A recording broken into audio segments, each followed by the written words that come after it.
Hi, everybody. Well, greetings and salutations. No? No. No. It's only cool when I do it. Hi, everybody. Good to see you guys here. John and Aaron here. And sorry, we got into Las Vegas a little bit later than I was anticipating getting into Las Vegas. And so I haven't had a chance to set up the live stream all perfectly and good. Are you guys able to see me okay, by the way? Are you guys able to see and hear everything okay? I know there's like a 30-second delay. Actually, it might be a longer delay. I can't remember. Yeah, but hey, anyway. John and Aaron, yep. Okay. How you doing, guys? Okay, so here's the basic gist. We just went to go see, we just got in Las Vegas. For those of you who don't know, we are currently in Las Vegas. We came out here for CinemaCon. And, okay, you guys can all see and hear us good. I'm on a little bit longer of a delay than normal. I think we're on like a 60-second delay right now. So, yeah, anyway. So we got into Vegas literally like minutes before the Sony thing started. So we were rushing around trying to get to our rooms. And then we went right to the Sony thing, and we were snaking our way through the lobby of the casino, and lugging along our luggage. And then we got in there. So I didn't have time to get this all set up good. So that's why it just kind of looks like kind of simple, but that's okay. But we are here to talk about the Sony presentation that they just did here to kick off CinemaCon, and they had an incredible surprise, which we'll tell you about in just a second. Some of you might have seen it on my Twitter. But to start things off, this is your first time at CinemaCon. It's my first time at CinemaCon, How absolutely. beautiful is that theater? Oh, the Coliseum is stunning, or as you called it, it was the Celine Dion Theater. Celine Dion Theater. It's absolutely stunning. First of all, Caesars is gorgeous, and nobody's paying me to say that. It's so beautiful. I've never stayed here before. It is massive. I was shocked at just how the big this size. place is. And because I hadn't eaten anything all day, I ran downstairs while John was setting up the lights to check out the party and just shove some food in my face. And wow, the outside is... Oh, it's gorgeous, right? It's so beautiful. And by the way, special thank you to the folks at Caesars Entertainment for putting us up. They came through for us again. So thank you to everybody at Caesars for getting us our rooms and everything. So thank you for that. Okay, so we get in about 20 minutes late, which was fine because we got in just as Sony was starting their presentation. So we got a couple, obviously we're going to talk about the Spider-Man trailer. But they did a few other things. I want to say this. So they started off their presentation with the president and also the CEO of Sony Pictures. So that's Rothman. And anyway, they came out and they talked a little bit first about, we came through COVID, but they were like balls to the wall all about F everything else. Sony is a theatrical exclusive company. And they laid it down that says, our movies are not going to day and date streaming. Our movies are theatrical movies. So any questions there were about maybe Spider-Man Far From Home or Spider-Man No Way Home, maybe going day and date on streaming as well, put that away. Sony was adamant that our movies, all of our movies, are theatrical exclusive movies. They can go to streaming later. And the president even went so far as to said this. He said, and correct me if I'm getting a couple of the words wrong, but he basically said this whole thing, this whole idea about trying to release your movies day and date on streaming and movies is disastrous for our industry. Devastating. It's devastating. It would be devastating to our industry. It's preposterous. And I'm like, thank God one of these studio heads is actually clued in and actually gets it. But anyway, so there was that. Did anything stand out to you that either like Rothman or the other president said? What I really noticed was that they seemed to know that they were coming in to an audience that was skeptical. And they immediately, because they started out, like you said, balls to the wall with the reassurance of, hey, I know that you have every reason to be skeptical. And interestingly enough, for just the few moments that I was downstairs at the party, I asked these two folks, hey, do you mind if I share a table with you while I shove some food in my face? And it happened to be the two owners of a very small chain in North Carolina, RCE Theaters. They have 3 theaters. And I was talking to them, and they said, I'm going to be honest, there was a lot of bitterness in that crowd. She goes, I was bitter. And she said, but within minutes, they turned the entire energy of the Coliseum, over 500 people, mostly theater owners, turned the energy around. They brought everybody in and said, hey, we get it. We know how you feel, but we're on your side, and we are making a commitment to you. we're all about team all cinema, theaters, yeah. And I think that they started the convention off on a really solid foot. There's a great passion down there, a lot of positive energy, and just based on my conversation with the RCE Theater folks, by the way, best movie theater popcorn you're ever gonna have, which I have to check out personally in North Carolina one day, clearly. I think that they really did a great job of capturing, of understanding their audience's mentality going in, addressing it right away, and then reassuring everyone. And I don't know what the other presentations are going to do. How do you follow up what Sony did? I really don't know. Because they just made everybody else look like shit. And here's the other thing, too, because Rothman is like the CEO of Sony, and he came out and said, you know what, I just went to a movie yesterday from one of our competitors. He said, I just went to go... Oh, by the way, Kevin Cowson's a Super Chat badge and live chat. Thank you, Kevin. He goes, I just went to go see a movie yesterday from one of our competitors, the good folks over at Fox, and I went to go see Free Guy. And he's like, hell of a movie. But go figure. The movie that is theatrical only has the best legs out of any movie that's come out this summer. He goes, it's not rocket science. When you have a movie in a theatrical only release, you make more money. And so it was kind of cool to hear that. But then what you guys really want to hear about, then they moved into their big reel. Oh. And we saw our first footage of, first of all, Brad Pitt in Bullet Train. And so they showed off a big action sequence of Bullet Train with Scorpion, by the way, in there with them. That looks great. And the banter that Brad Pitt was having. So Bullet Train is definitely a movie that needs to be on our list. We saw the first footage from Uncharted. Mm-hmm. The first footage, not a ton. Not a ton, but just a skosh. Yep, and so getting to see Mark Wahlberg, we hear his voice doing the narration, some action stuff on a plane. Uh-huh. I mean, there were some shots that looked to me like were right out of the video game, or like one of the video games, which was really cool to see. So that, I love the aesthetic. They had a very grand scope of it. They had a couple of like novels, popular novels that I didn't recognize. Okay, well, that's where I can step in. Crawdaddies? Oh, calm yourself.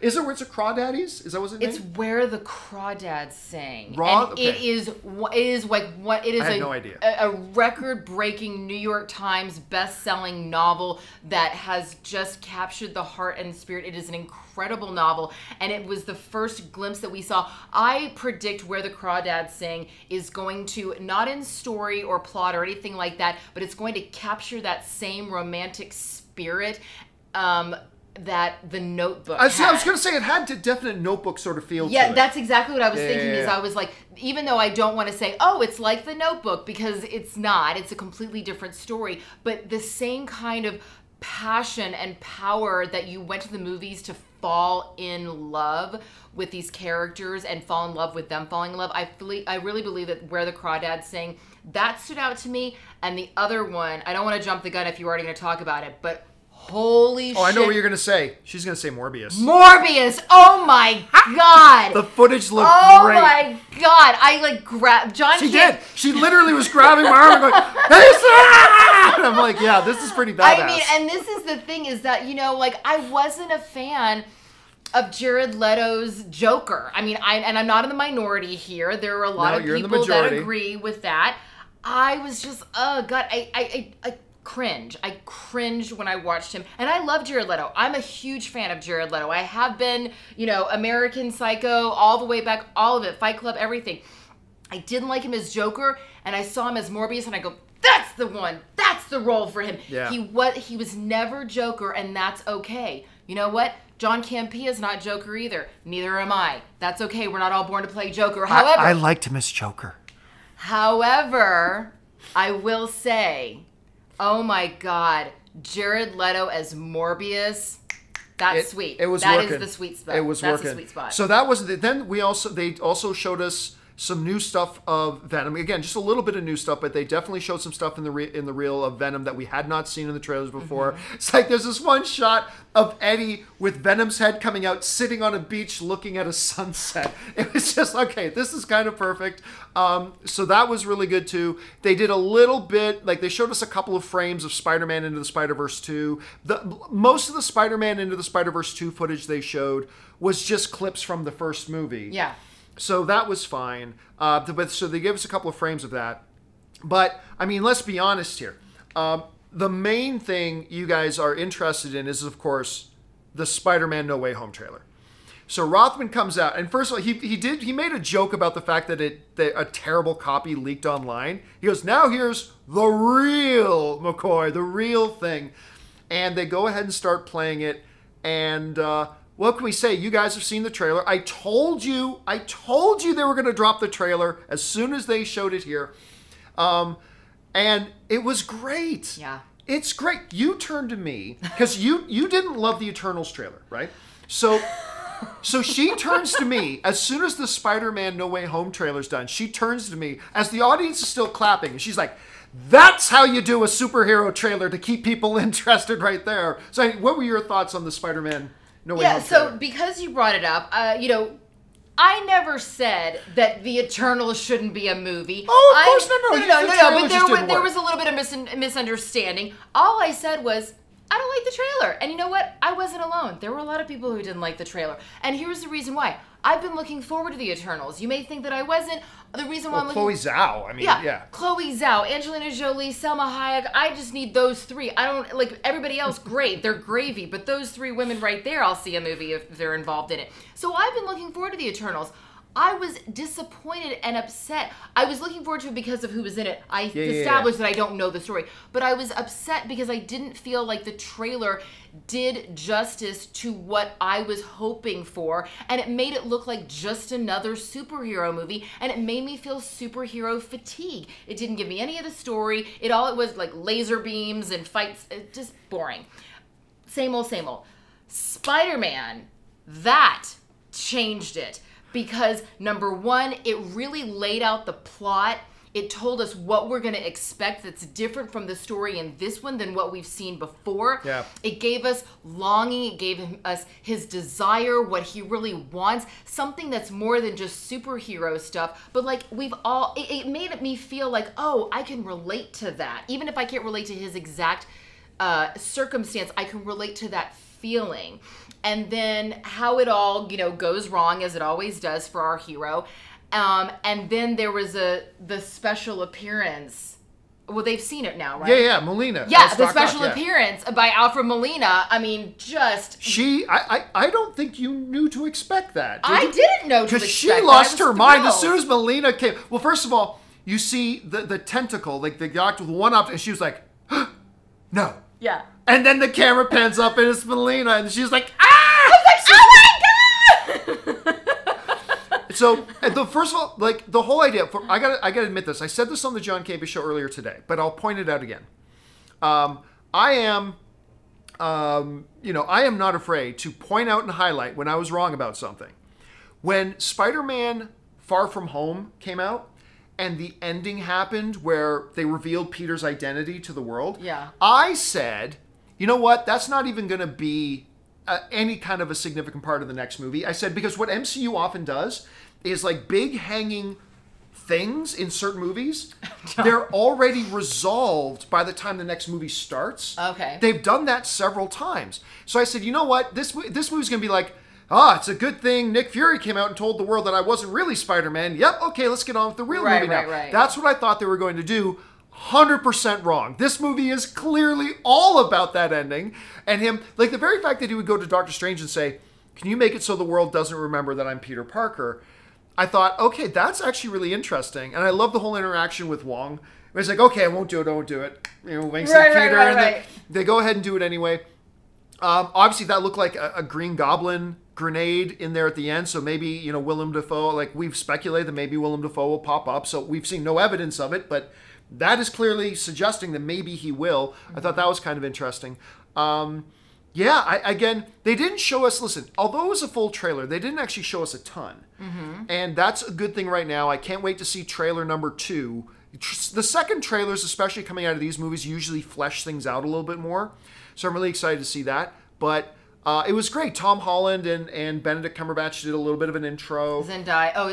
Zendaya wasn't, she didn't do the intro. Right, but she was in the, So they kind of introed the trailer, and that was great.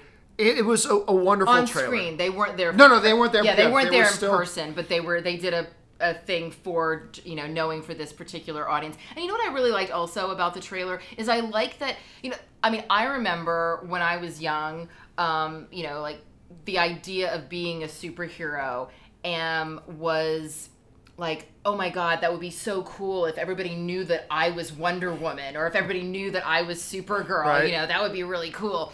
But this shows us that it's not necessarily, you know, there is a certain value to anonymity. Yes. As Peter Parker. And then we just see glimpses of him walking through the school and, you know, people looking at him and videotaping him, and all of a sudden that immediate fame, you know, what that can do to him, and how it's not always a great thing to be known, you know what I mean, to get out of that bubble of anonymity. Well, it's the classic superhero conundrum, right? That you got to keep your secret identity because it puts everybody else in danger. But this seems like this movie is really grabbing onto that standard stereotypical superhero trope and showing us, no, really, this will hurt the people that love them and they love, and that was pretty interesting. And I love at the moment when he's doing the spell. Oh, but wait a minute, my girlfriend, and wait a minute, my aunt, and wait a minute. There's a couple people that I still want to know, and he's just like, that's not how the spell works. So you either want it or you don't. Quit interfering. So overall, it was great. But obviously, the moment everybody's gonna be talking about is Alfred Molina popping up. Hello, Peter. Yeah. Which was it, and it felt just like, when did that movie come out? 2000? I can't remember. 2006, 2004, 2003. I can't remember. You guys tell me. But it was forever ago. So that was great. The more I'm seeing some people. By the way, we're going to take questions too. I've already got the question board all lined up. So if you want to fire in a question using the super chat feature, go ahead and do that. We'll get to those in a second. 2004. Thank you guys. 2004. Ooh. So Lance, thank you. So after the trailer, and I'm sure some of you guys will ask about the trailer, we'll get to that back to that in a second. After that, they bring out, I mean, we all should have stood and then kneeled when Ivan Reitman came. They brought Ivan Reitman out on stage. So Ivan Reitman comes out with his son, Jason Reitman, who's one of my favorite directors. I mean, Up in the Air, Juno. I mean, I love his filmmaking. He's great. So they bring the two of them out to talk about Ghostbusters, and Ivan Reitman told this great story about the first time he'd ever went to a movie theater. His parents had just brought him over to Canada, and they had escaped from Czechoslovakia, and he didn't even, in the bottom of a boat, and he didn't even speak English. But they went to see Robin Hood. Yeah. Saw Errol Flynn's Robin Hood at a movie theater in Toronto. And then Jason Reitman talked about how my dad gave me the greatest gift. He basically educated me in the movie theater. He took me to movies and blah, blah, blah. And then they start talking about Ghostbusters, right?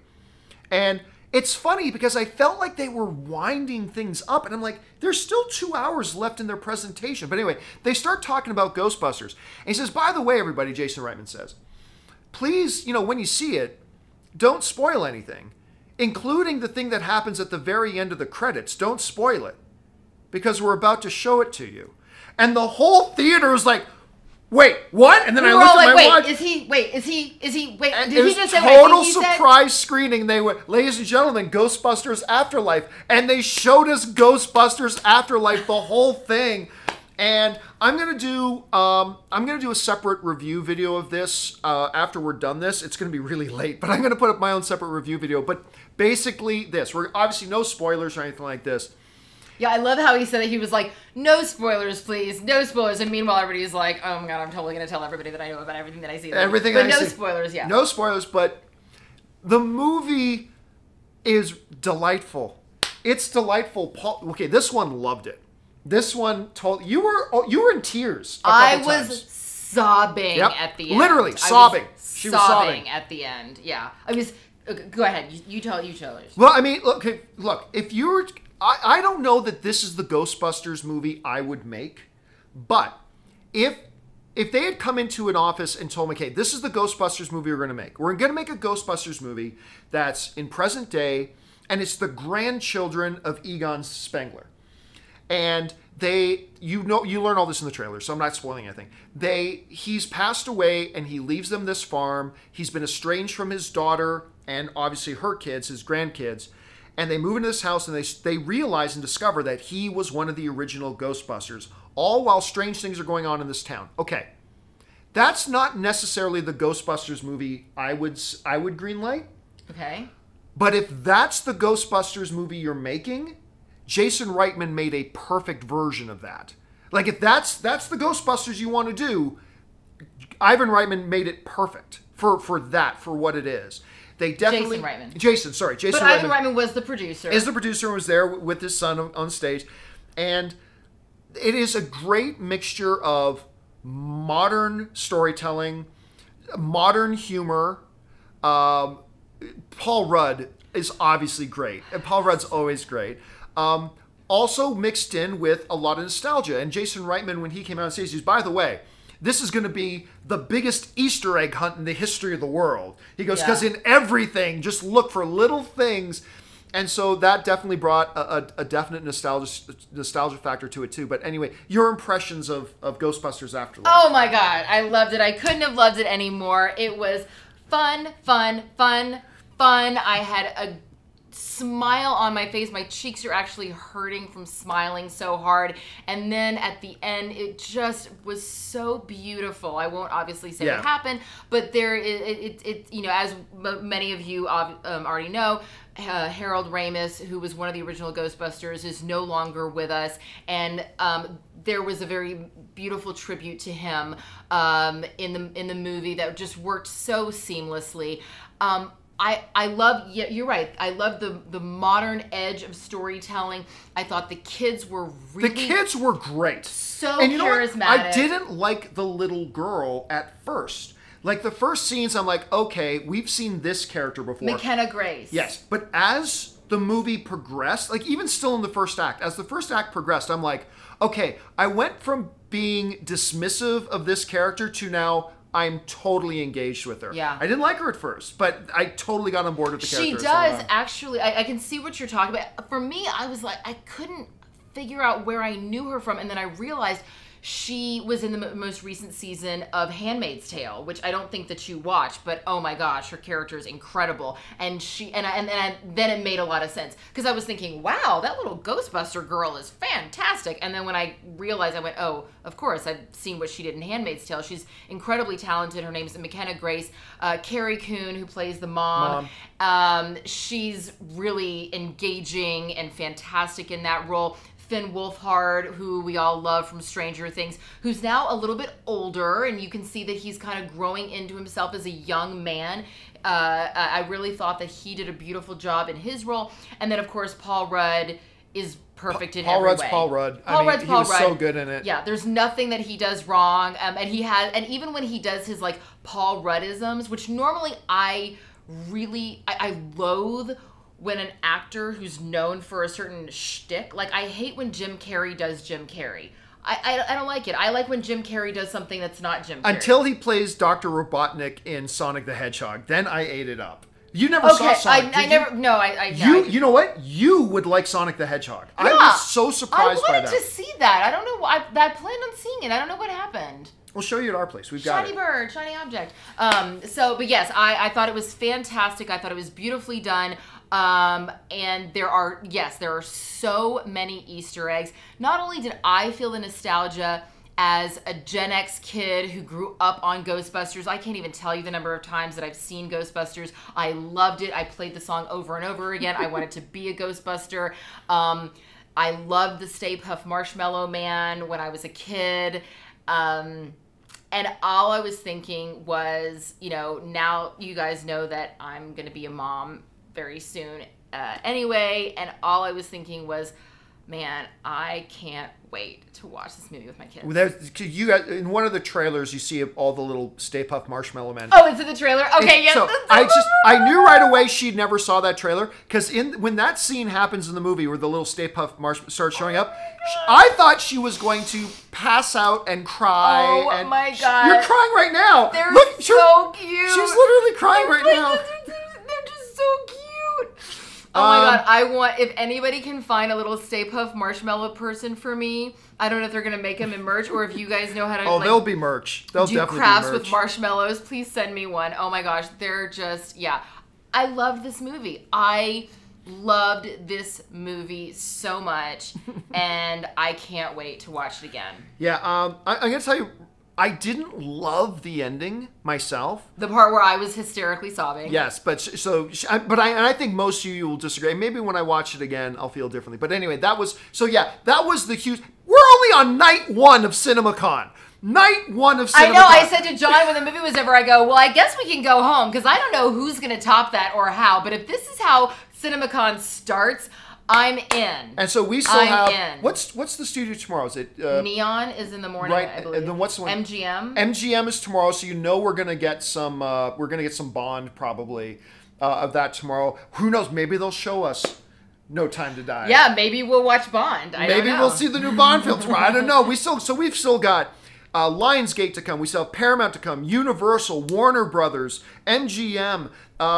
We still got our screening of Shang-Chi on Wednesday. I mean, so I don't know. Plenty of surprises and things going on, so I'm excited about that. Warner Brothers is one I'm really looking forward to. Now, I know we're here to talk about the Sony one, but the Warner Brothers one I think is going to be fascinating because there is so much. Besides all their other stuff on their docket, there is Flash. There is Batman. There is... oh God! What else? King Richard. There's King Richard, which she's in King Richard. So there's King Richard. So I'm sure maybe are they going to bring you up on stage to talk about King Richard? Yeah. Are you going to introduce all the footage for King Richard? Will Smith and I have a talk back. Yeah. Okay, so basically, perfect. me and Will just talking to the crowd. By the way, guys.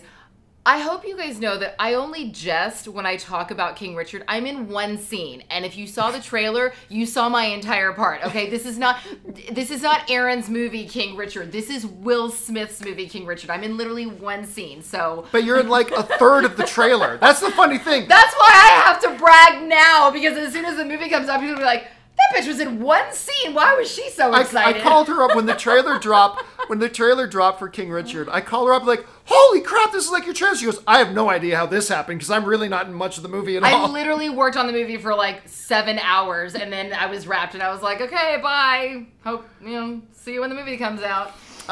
Anyway, okay, so. Yeah, Uncharted footage is great. Mark Wahlberg, planes, standing on the bow of a ship, all that kind of stuff. Morbius, Bullet Train, all the Spider-Man universe movies. I mean, it was a Where the Crawdads Sing, for those of you who read books. Where the Crawdads? Dads. Crawdads. Okay, I was going to say I keep wanting to say Crawdaddies. That sounds like the name of a band. Where the Crawdads. Oh, yeah. It totally does.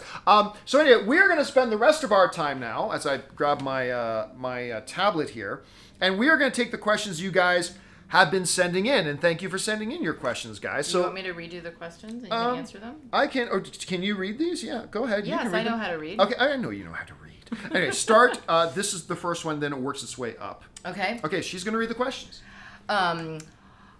Anurag P says, honestly, I forgot how good Melina's Doc Ock was, but just 2 simple words and all those emotions from Spider-Man 2 came flooding back. You're right. All you had to hear from is, "Hello, Peter." And this is like, I'm right back in that theater again in 2004. Is that when you guys say it again? Yeah. Back in that theater in 2004. By the way, Spider-Man 2, for those who forget, I think there was a good number of years, like there was maybe a decade or more, where Spider-Man 2 was legitimately in the conversation of the greatest comic book movie of all time. And I still think it's a top 10.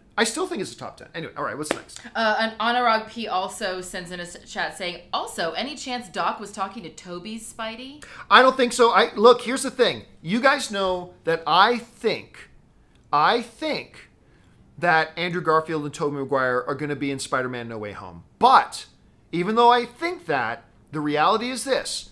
There has been no actual credible evidence or proof that they are. I think they will be. But let's be realistic. The reality is there's been no actual credible information or credible evidence that either... I heard that there was the stunt guy ordered a pizza on the 3rd floor of a building that was shooting 5 blocks away from where the... No, there's no actual real evidence that they will be. But I still think they will be. But just remember, when you go in to watch this movie, go in and take the movie as it is. Don't be one of these guys that goes in there and say, unless Andrew Garfield and Tobey Maguire are in it, I'm not going to like it. Don't be one of those assholes. Just go in and take the movie for what it is on its own merits. But I still think they'll be there. I just don't know. All right, Casey Mack says, heard and saw a goblin bomb. So can we say that Willem Dafoe is actually confirmed now? No. Listen, the word confirmed is one of the most grossly misused, improperly used words in all of movie fandom. Confirmed is when you see his face on screen. Confirmed is Willem Dafoe comes out and says, I can't wait for you guys to see me in Spider-Man No Way Home. I, like you, I'm like, I saw that little bomb and I'm like, ooh. So yeah, but can we say it's confirmed? No, we can't say it's confirmed. All right, what's next? Michael Bradley says, "Hello, John. After watching the trailer, over under 20% that it was that was a multiverse Doctor Strange helping an unsuspecting Peter." Under. I think I don't. They're gonna go a little nutty. They're not gonna go batshit crazy. So I'm gonna go under 20%. Not impossible. I'm not saying 0. I'm just saying under 20. Suthius writes in, okay, didn't Strange learn his lesson from his movie about messing with space-time, and now he's going to risk the safety of it just for Peter? Come on now. Now, remember, though, there's a difference between trying to change time. He's not using the Eye of Agamotto here.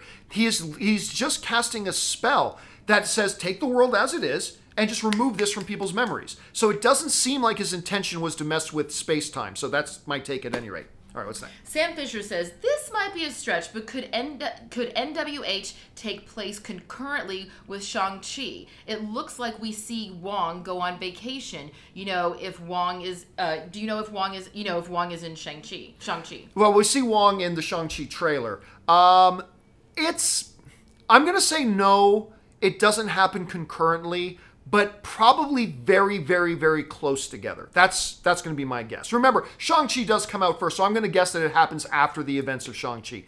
But that's just a guess right now. Casey Mack also says, is it strange to you how Strange is acting? LOL. Seems to me something's up. And John Redcorn says, over under 30% Topher Grace's Venom appears in No Way Home.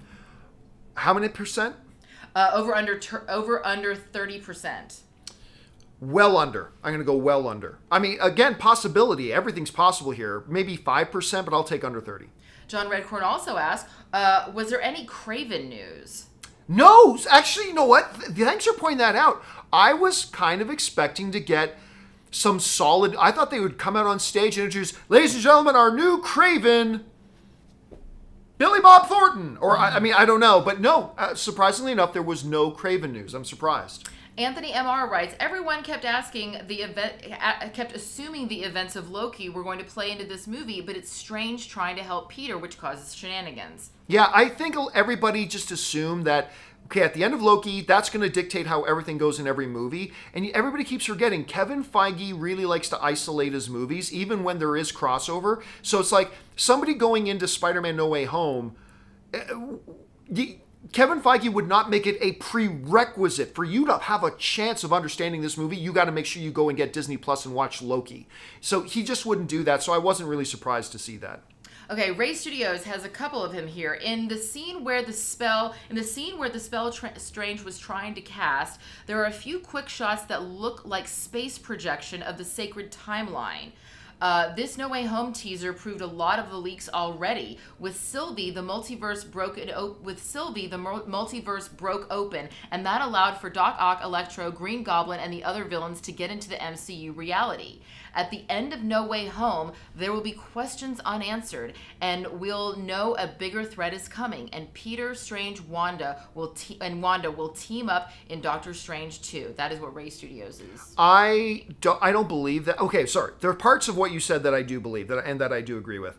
I do not believe that. I think Doc Ock popping up has nothing to do with Kang and Sylvie or the events of Loki. I think those will be direct repercussions of the spell that Doctor Strange cast.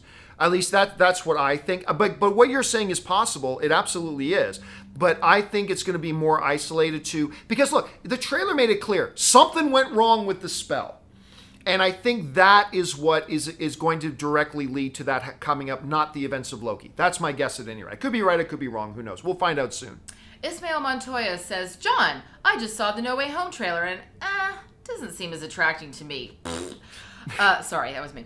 Doctor Strange seems so disconnected. I don't know. It seems that everything now has to be about the multiverse, I guess. Well, again, personally, I didn't watch this thing and think, oh, this is the multiverse. I really didn't get it, even though the name of the upcoming Doctor Strange movie is Doctor Strange in the Multiverse of Madness. So obviously that, but it honestly looks to me like a story about there's a big problem and the solution causes more problems than it solves. And I think it might be a little bit more simple. So, but I don't know. We'll have to see. It really worked for me. I mean, all trailers are subjective as well as the movie. So if it didn't quite work for you, that's totally fine. It worked for me though. I got to say, especially as a first trailer. Let's see what the second trailer does a month from now. All right, what's next? Anthony MR says, maybe this is a bizarre idea, but do you think having the multiverse in Spider-Man is a backdoor for Sony if they ever decide to end things with Marvel Studios, like sending Peter to a non-MCU universe? It's possible. I mean, look, we've all known it's the worst kept secret in Hollywood that Sony is planning and preparing for Spider-Man to come back to Sony full time and out of the MCU. Whether or not this is the way they're going to accomplish that, I don't know. I mean, that's a very popular theory, but by doing that, it still creates a tie between the MCU and Sony, and I don't think Kevin Feige wants that, and I don't know if Rothman would want that either. So I would tend to think so, but there's a lot of arguments against it as well, so, we'll see. By the way, guys, just going to let you know, I'm going to turn off the Super Chat feature here in about 2 minutes, so if you do have a question you want to fire in, because we can't be doing this for 2 hours. If you do want to fire in a question, do it within the next 2 minutes or so. All right, continue. Diego Villasenor says, feels like we are getting a multiversal Sinister Six movie. Can't wait to see Molina and Dafoe again. The Toby and Andrew rumors might be legit. I mean, well, again, of course they might be legit. I kind of think they are. I do not think Sony has learned their lesson. Alfred Molina, this was a one-time thing. I think Molina kind of even said that in an interview. So I don't expect that they're building up to another film where Molina's going to come back and stuff like that. So I don't think that's happening. It's an interesting idea, though. Casey Mack says, hey, can you give us the dish on how Ghostbusters Afterlife was without spoiling anything? It was awesome. Yeah, listen, it's delightful. I wasn't a big fan of the ending, but I think a lot of you actually will be. I think I'm going to be in the minority on that. But even though I didn't love the ending, it is the word I keep using it, but it's the word I use. It's delightful. It is a delightful film, far better than I thought it was going to be. Especially in some of the car chase scenes specifically. The car chase scenes were great. Oh, they were so good. I got major Back to the Future vibes in the car chase scenes. Major the moments where when you're watching Back to the Future, you're just like, oh, I love this. That I just felt that. All right, moving on. James P10 or P10 says, Marvel has really done it this year with the TV shows. Shang-Chi around the corner, Eternals in November, and Spider-Man in December. They really are. I mean, listen, this year, next year is absolutely stacked full of so much MCU stuff, and they really are. They're loading it up. They're absolutely loading it up. Ismail Montoya says, hey, John, I like when Doc Ock shows up, but how did he know Peter's name? That was cool. Listen. It's funny that in a world where we are getting a man transferred from one reality of time into another totally separate reality of time stream, and our big question is, how did he recognize that guy? I mean, I don't know. Listen, my guess is this, is that scene that we saw of Alfred Molina, I don't think that's the first time he sees Tom Holland. Right. I think he probably sees, I think there's a Tom Holland Molina encounter earlier, and then because he probably doesn't just come through a portal. Because remember, Molina said that he is literally taken from that last moment in Spider-Man 2 that he's in and is brought right in. So he wouldn't look at Tom Holland. Or maybe he just sees the Spider-Man suit and knows, well, Peter Parker is Spider-Man. He doesn't see Tom Holland's face. He says, hello, Peter. I don't know. A lot of possibilities there, but remember, it's just a quick little shot, so let's not read too much into it yet. Ismail Montoya, Entertaining Geek says, so it's called No Way Home, but it looks like it still takes place in New York. It seems to me that Peter and Strange got pushed into a new timeline. Again, here's the funny thing. Nothing in the trailer suggests that. Suggests that it's New York? Or no, it suggests that it's a different timeline or anything like that. I mean, he's just saying since it's still in New York. Yeah, I mean, there's a lot of Inception in the trailer. Do you notice a lot of Inception in on itself. In the trailer? But I don't think it's an alternate timeline or anything like that. I mean, again, I also didn't think it was going to have anything to do with Peter Parker having his identity revealed, and obviously it is. So take my guesses here with a grain of salt. All they are is guesses. But I don't think it's another alternate timeline or anything. Dan Ketchum says, if it's based on a silly mistake by Doctor Strange, as it seems, this will suck. Might as well have the Benny Hill theme playing. No, that's absolute nonsense. That's rubbish. So many great movies are like, the plots get kicked off when something goes wrong.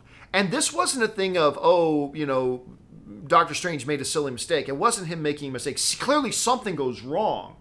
But it's not just about, oopsie, I'm not very good at this magic stuff. It's nothing like that. But a lot of great movies take place as a result of something, even maybe not obvious, goes wrong. You forgot the doll. What's that from? Weird Science. Oh my God! I forgot the doll. That's an OG callback. Well done. Yeah, I have seen some movies. Although I will say, I do think that playing the Benny Hill theme song over any movie is always appropriate.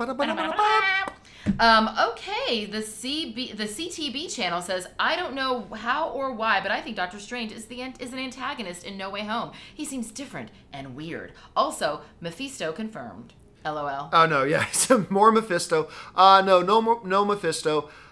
That's not the craziest idea in the world. I think that might be a little predictable. So I'm going to guess no, but it's not a crazy theory. Like, maybe this is some kind of altered Doctor Strange. Maybe, somebody else wrote in earlier, what are the chances that maybe this is a different reality Doctor Strange?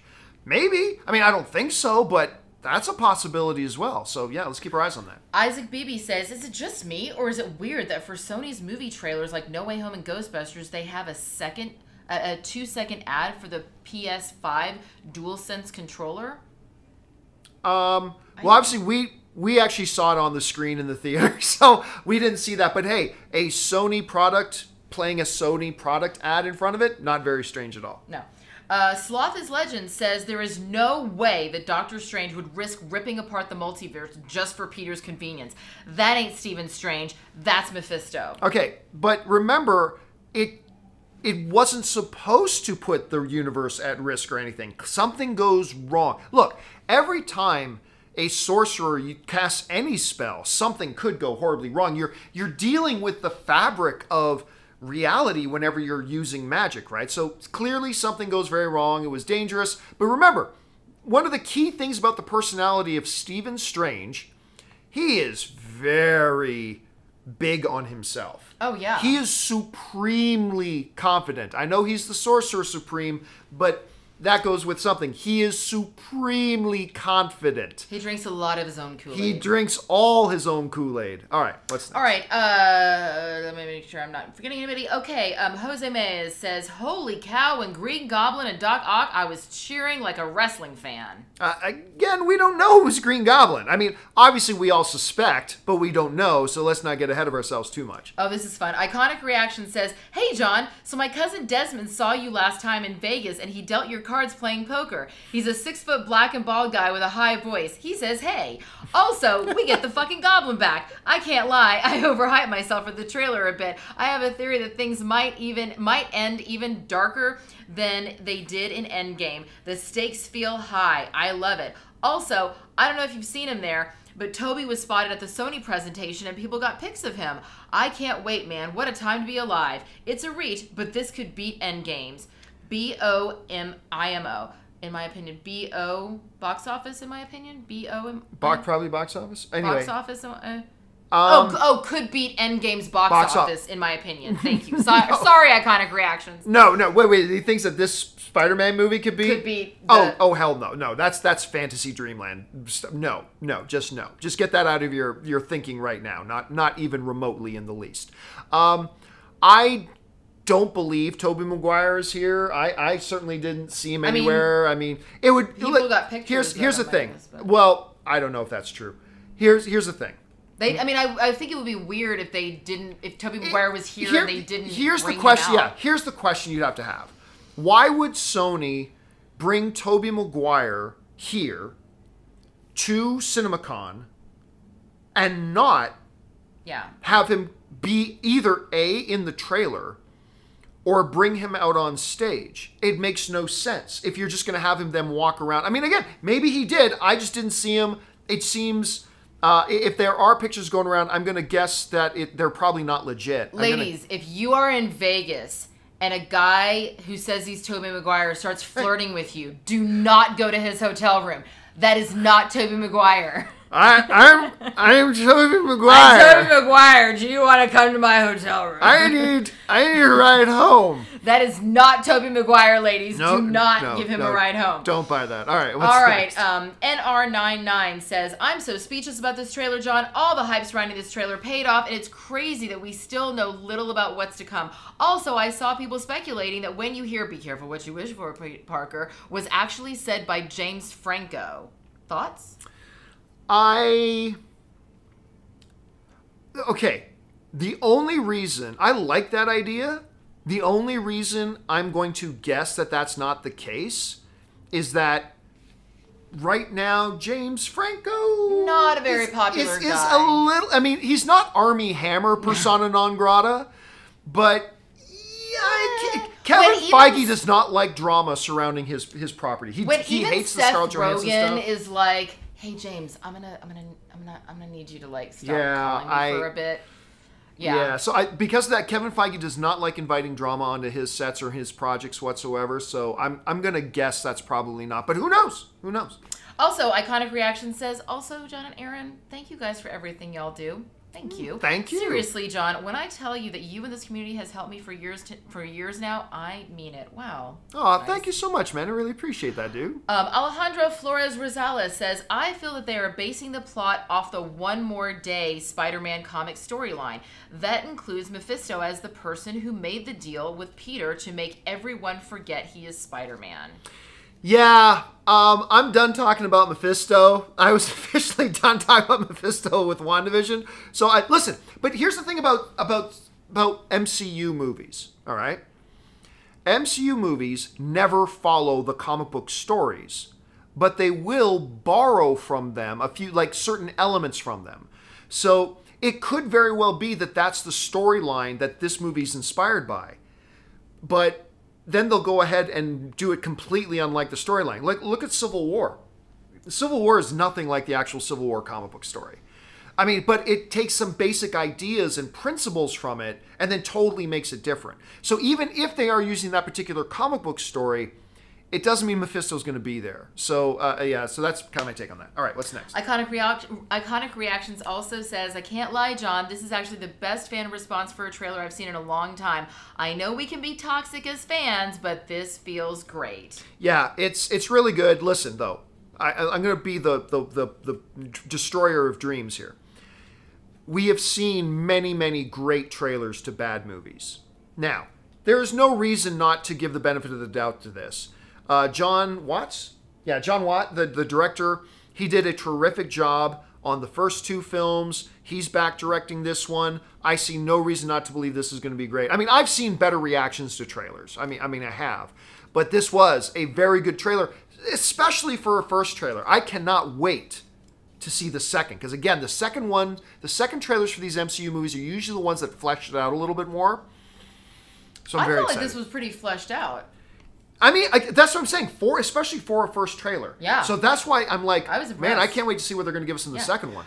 Kevin Cow sent in a super chat. Thank you, Kevin. Prime B says, Sony understands how to do business for the long term. They aren't hurting their partners. Thank you, John and Aaron. Well, thank you, Prime B. Yeah, listen, Sony, they're doing it right. And they're going to thrive in this environment more than the others. And the funny thing is I think, like, Warner Brothers has clearly learned that they made a mistake. They know they made a mistake.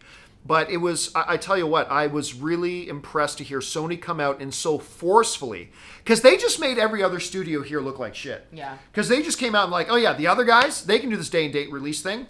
It's preposterous. It's destructive. It's, what's the word he used? Devastating. It's devastating to our industry.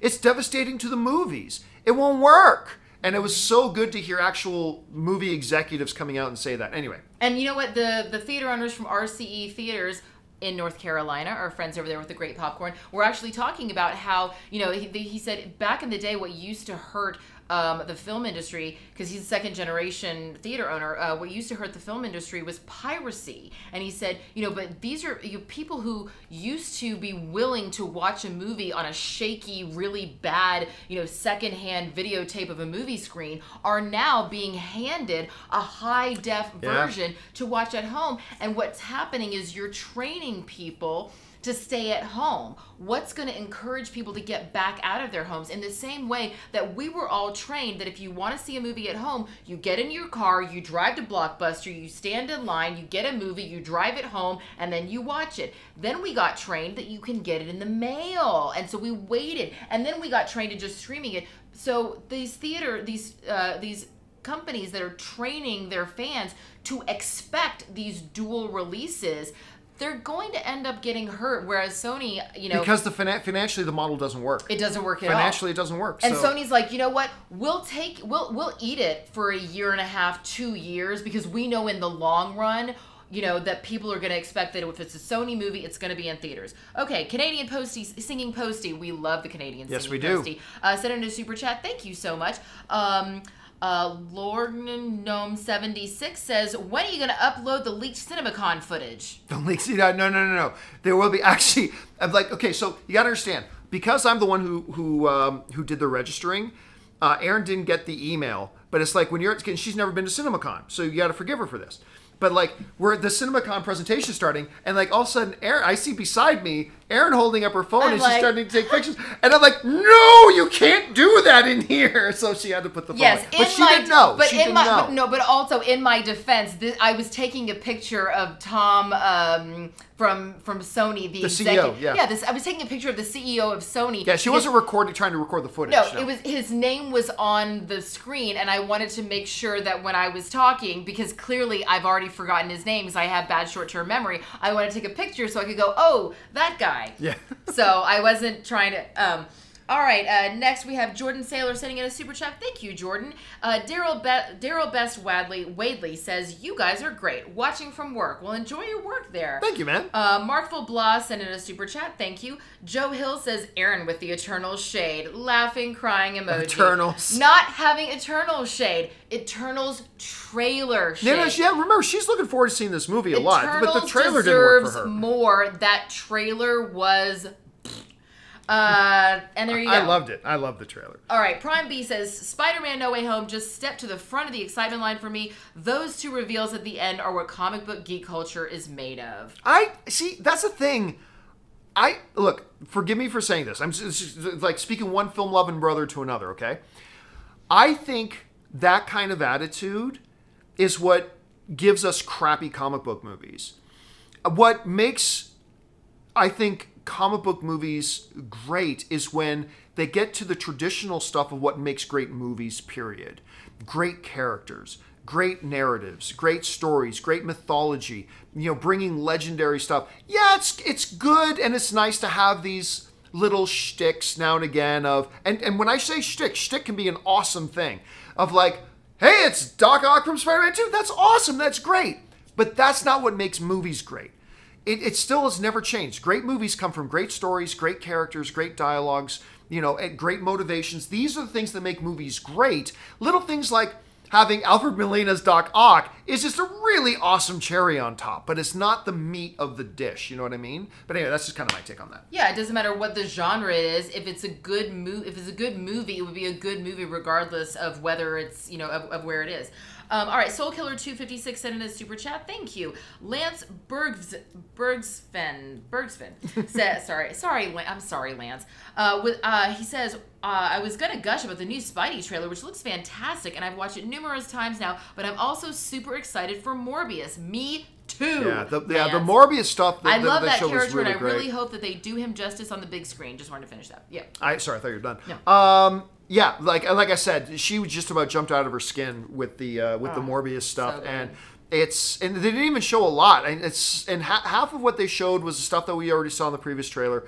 There's a few other things. By the way, I'm sure they will release this sizzle reel that they played. At some point, they'll release it online later, like maybe tomorrow or next week or in a couple of weeks. But it got the adrenaline going. It was really good.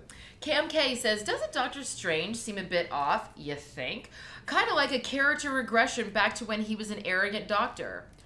But the last time we saw him, he wasn't arrogant. Listen, the last time we really saw him, yeah, we got a couple of lines up from him in Endgame. But the last time we saw him was in Infinity War, and he's totally arrogant. And you have the two most arrogant characters in the MCU with Iron Man and Doctor Strange having an arrogant off with each other. And it was great. No, I thought it was completely consistent, to be honest with you. I thought it was completely consistent, but that was just me. Amit Suresh says, OMG, John and Aaron, what a trailer. So psyched, but didn't Doctor Strange seem a bit out of character in it? Can't wait to see the Sinister Six on screen. I don't think so. But again, look. Well, clearly a lot of people did. Yeah, a lot of people are thinking there are. And obviously, listen, once we get into this movie, we may find out that there is something very odd going on. I almost said strange. But there is something we could get in there and find out there is something very odd going on, maybe. But for me, honestly, it didn't strike me as odd in the least. But that's just me. We'll find out. Joseph Bugeja said... God, Jesus, sorry guys. Says, will this movie's mind wipe plot reset Spider-Man's character? I don't know.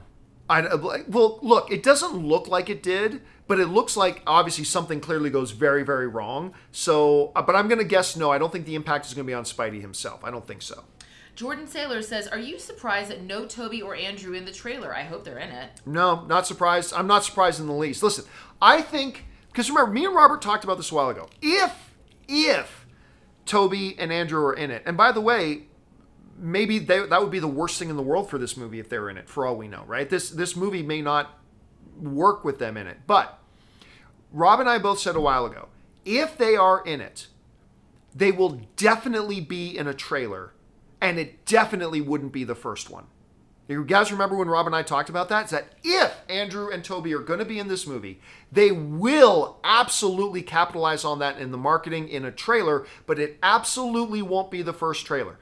So I am not surprised in the least that they weren't there because number one, they may not even be in the movie. And number two, even if they are in the movie, I wasn't expecting to see them in the first trailer anyway. So we'll wait and see. Akash says, so do you think the trailer leak was from the second trailer? No, I mean that was definitely the same trailer, the one that horrible, awful, garbage version that got released online. That was clearly the same one. Chris Lane Venturi 3D says Doctor Strange might not actually have caused an issue with the spell, but possibly it happens at the same time that Sylvie opened the multiverse in Loki. Possibly, but again, that would then make watching Loki a prerequisite to watching the Spider-Man movie, and that is just something that Kevin Feige doesn't do. So, I mean, is it possible? Yes, but it would be very out of character for Kevin Feige. So, I don't know. We'll have to wait and see. Kung Fu Hot Dog says, hi, John and Aaron. You both rock. Spider-Man trailer. OMG. Thank you, Kung Fu Hot Dog. Thank you, Kung Fu Hot Dog. And yes, I was totally thrilled. Totally thrilled with the trailer. Loved it. CDP Worship says, hey, John and Aaron, I am so hyped for the new Spider-Man movie. Did you catch the yellow lightning hinting Electro?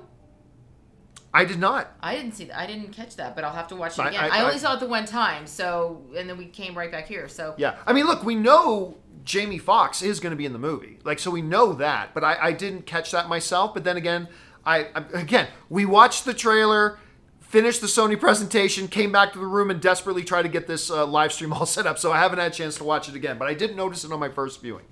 Ash M says, I was obsessed with Where the Crawdads Sing. That ending shocked me for a week. Just made her happy. I am so excited to see the movie. You and me both. I think we're going to be seeing a lot of that, especially around awards season. It could be. Glenn Shue says, I was hoping they would announce Spider-Woman. Have they said anything beyond Kraven the Hunter? Tom Holland, more chances of leaving MCU than staying.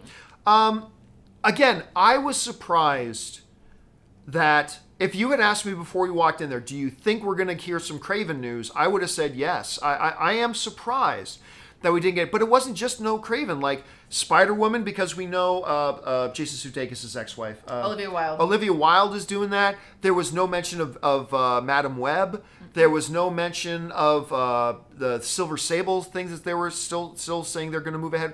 There's a lot of stuff that they didn't talk about. So, but then again, they seem to be confining their discussions to these are the movies that are already filmed, right? And we have coming. So maybe I shouldn't be so surprised. Well, they're talking about they're not talking to like film fans like, hey, get excited about this that we're developing right now or that we're about to start shooting. They're talking to theater owners like, this is what you can look forward to having in your theaters to make you money. Yeah. You know, they said, listen, yep, that's a good point. They were like, we've gone through a really dark period. You know, Tom, the guy who's Hurricane. I was trying to take a picture of his name. Rothman. Rothman, yes, thank you, Tom Rothman. He was in Cape Cod, and he came back here and said that he was literally running from a hurricane and used that as a metaphor for kind of what's been going on, and said, but we do believe that sunnier skies are ahead of us. Yeah. And you know, that's a good analogy he dropped. Yeah, really good analogy. I like that. All right, Tommy Lee says, can you guys talk more about the Morbius and Venom footage? Much love to both of you, and thanks for everything. I mean, there's not a lot to say other than, like, it was very kinetic. Like, the whole sizzle reel was very kinetic. And what they didn't do was, and I wish they did, because it was a few minutes long, but instead of showing all the Morbius stuff together, they would show some Morbius stuff, then show some Uncharted, and then show some Crawdads, and then show some Bullet Train, and then more Morbius, and blah, blah, blah. And then they kind of isolated a little bit. So there's not a lot to say. We didn't get any story. It was all kind of like a bunch of trailers mashed together. Yeah. I think that's the best way to put it. I mean, it was a sizzle. It was a long sizzle, but it was a sizzle nonetheless. So there's really not much more to say, except, again, I just love that shot from Venom of Eddie and Venom sitting there looking out at the sunset together. That was just great. The Morbius stuff, again, very a high kinetic energy kind of feel to it. They weren't sitting down and showing a lot of dialogue with story. It was all like boom, boom, boom, boom, like a lot of that kind of stuff, and it just felt great. It felt really, really good. One other thing, I predicted we were going to get an Uncharted trailer. Yeah. And we didn't. So I'm actually kind of surprised that we didn't get it. Because the movie's finished shooting, so I thought we'd get a trailer, but we didn't. My favorite thing about the Morbius footage that we saw is that it looked like Jared Leto. I love my favorite Jared Leto performance, besides Dallas Buyers Club, yeah, which he was great in. My favorite... Won an Academy Award for. Yeah. Yeah, of course. But my absolute favorite always will be, hands down, Requiem for a Dream. I think that... I mean, that is just so light. It's a happy Saturday afternoon it's a family fun movie. film. You know, I fell in love with him as Jordan Catalano, but then I liked The Bad Boys, and I really fell in love with him when he got his heroin junkie arm sawed off. I remember. Okay, Aaron just saying I like The Bad Boys. I'm not going to say who, but I remember years ago, before you met Tom. At least it was certainly before you were dating Tom. Oh, Lord. But I remember, true story, little Aaron Cummings story here. God. So I'm sweating already. I don't even know what this is going to be. I'm not going to say who it was, so please don't say a name. I won't. But I remember, I think we might have been at Comic-Con. And anyway, I had a friend of mine, and I said, this friend of mine, they're really nice. You remember? Oh, John, Jesus Christ. And I was like, what would you think? And Aaron looked at me, she said, John, I would eat him alive. And I was like, sorry, that just reminded me of that, the way you said, you like The Bad Boys. And I did. She said, I would eat him alive. So anyway, yeah. Oh, wow, hold on. I'm having flashbacks to an elevator at Comic-Con many years ago. No comments. Okay. Are you reset? Does he watch the show? Are you found? Does he watch this? He might. Have you refound your center? I remember. Although I don't think he even knows about the conversation. I certainly never would have told him about the conversation. But he knows, anyway. Not necessarily. Anyway. Okay. All right. Sorry, Super Chat. Jesus Christ. All right. I don't even know where we are anymore. I just got totally, wow, I was not expecting that. The Uzi Furrow 8 says the leaked Spider-Man trailer showed 3 different Spider-Mans. No, it didn't. No, it didn't. No, it didn't. James Lago Mitsis sent in a super chat. Thank you, James. Matt1306 says, I think Doctor Strange didn't mess up the spell, nor did Peter. I think what Sylvie did in the end of Loki caused ripple effect, which caused the spell mishap. That is very sound reasoning. It is. It's very sound reasoning. But again, that then turns Spider-Man No Way Home into a college course that requires you first to take Loki 101. Like, it requires you to then have to go back and watch Loki. And that is something that Kevin Feige has always said he's very actively works against. It just... Again, your reasoning is very sound, and who knows, maybe Kevin Feige's kind of changing it up a bit, but it's just so out of character for how Kevin Feige does this stuff that I just can't see him making a movie and then tricking audiences to come in, a lot of which probably never watched Loki, and then going, we have no idea what's going on here. Yeah. Who's that strange? Why is this happening? Like, it's just not what Kevin Feige does. It's not his MO, so...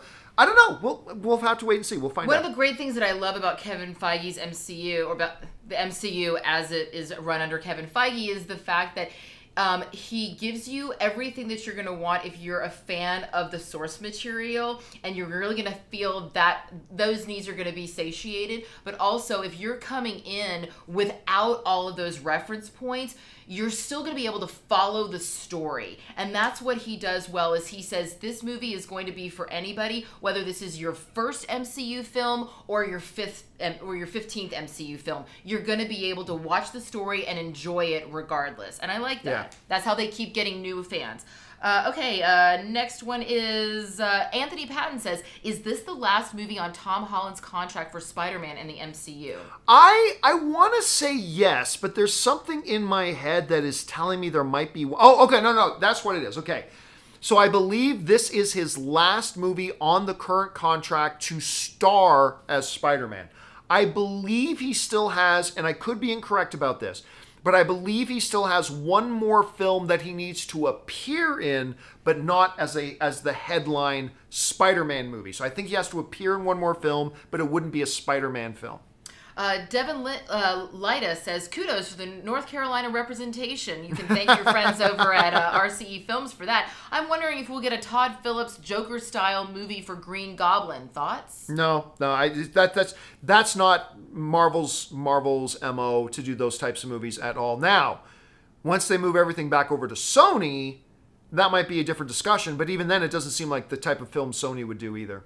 Gabriel Baker says, most likely candidates for a multiversal Sinister Six? Sorry, try that again.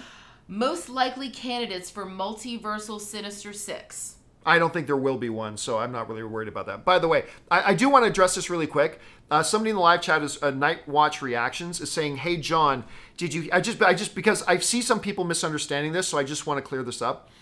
Night Watch Reactions live chat says, "Hey John, did you hear that Johnny Depp won the case in New York? Never heard you talk about it because he didn't win any case. Johnny Depp did not win a case. What happened was it's just that the trial is going to be allowed to happen, which I said a few months ago is what would happen. So they basically what happened was what's her name? Mara in Aquaman, his ex-wife. Yeah. Amber Heard. Amber Heard's lawyers made a motion in the New York court to just throw the case out because a UK court already ruled that all the accusations against Johnny Depp are true, or as the UK court said, substantively true. So they said, so we're going to throw this out. The New York court didn't disagree with that. What the New York court said was there is a fundamental difference in that case was Johnny Depp against the newspaper. This is directly against you. So the case can still happen. Johnny Depp did not win the case. It's just said, and I did tell you this is what was going to happen, that the case is just going to be the court case is going to be allowed to happen. That's it. He's not going to win probably, but it is going to be allowed to at least happen. That's what happened. Johnny Depp did not win any case at this point. But it's going to be interesting to see what happens once the court case does actually happen. All right, sorry. We got sidetracked there, but I just saw... Is there something wrong with me that I do not care in one... There's not a cell in my body that gives a shit what happens with Johnny Depp and Amber Heard? Oh, no. The only time I get interested is when it directly has an impact on what movies are or not going to get made. Right. But other than that, I really don't care. I don't care. I don't know either of them. I don't care about either of them. Fascination with the I don't get it. I don't get it. But whatever. Yeah, separate topic for a separate time. I am, however, very excited about Andrew WK and Kat Dennings getting married. That's a couple I can get into. I'm a big fan of that union. That's wonderful. Sam Fisher says, has Spidey been confirmed for Doc Strange 2? What are the chances he is in Doc Strange 2? I believe Kevin Feige confirmed that a long time ago. So yes, Spider-Man is going to be in Doctor Strange 2. Casey Mack says... let me back that up. Sorry. I said that as if I had 100% certainty. And I don't have 100% certainty. But I believe it's a fairly understood thing now that he is going to be in it. I'm thinking. So anyway, but maybe I'm wrong. Okay, we'll find out. Casey Mack says, John, wasn't Aaron Taylor Johnson already announced to play Kraven, or was that not official? Oh, you know what? You know what's funny? I had a little bug in the back of my head. It's like, wait a minute, didn't they announce it? You're right. It was Aaron Taylor Johnson that they announced it. You're right. You're 100% right. But again, it's not a movie that's shot yet, so that's why they didn't talk about it at CinemaCon. CinemaCon seemed to strictly be about movies that are already done and shot and getting ready to play in these folks' theaters. But yes, you're absolutely right. Well pointed out, sir. Well pointed out. Josie Reviews says, if Parker could have stopped talking, Strange could have erased emo Parker from our memories. Yeah, well, it is. Again, remember though, Kevin Feige and the MCU do have, although this is a Sony movie, so maybe Sony cut the Sony would have been responsible, but who knows? Maybe they consulted Kevin Feige. Kevin Feige and the MCU movies do like to misdirect in their trailers. Let's not forget that the MCU movies do have a hit, not all the time, but they have a history of putting misdirects in their trailers. And what I haven't heard anybody talk about yet today is, could there have been misdirects in this trailer? So, and if so, what could they be? So that's going to be fascinating to keep our eyes on moving forward. Sanu.com says Spider-Man's duality is the cause of the multiverse. Well, yeah, maybe. I was very fascinated by that one shot that was the replication of the shot in Infinity War when the Ancient One punches Hulk and separates Bruce from the body, and then we saw that with Doctor Strange doing that with Spider-Man. I'm like, I want to know what was going on there because that looked pretty cool. All right, what's that? Sherman123 says $5 on black for me. Thanks. Hope you don't lose too much. Oh, fuck, Tom. Always bet on black, as Wesley Snipes would say. Always bet on black. All right, what's next? And then we have super chats from Andres Moran, Dylan Schmoll, 2 from Iconic Reactions, Carl Wolf, and Ian Nyendo. Ian Nuendo. Anyway, sorry, guys, that's it. You. That's all your questions. Again, so wrapping up the Sony thing. Sony, we're all theaters all the time. You're not going to see our stuff go to streaming on the same day.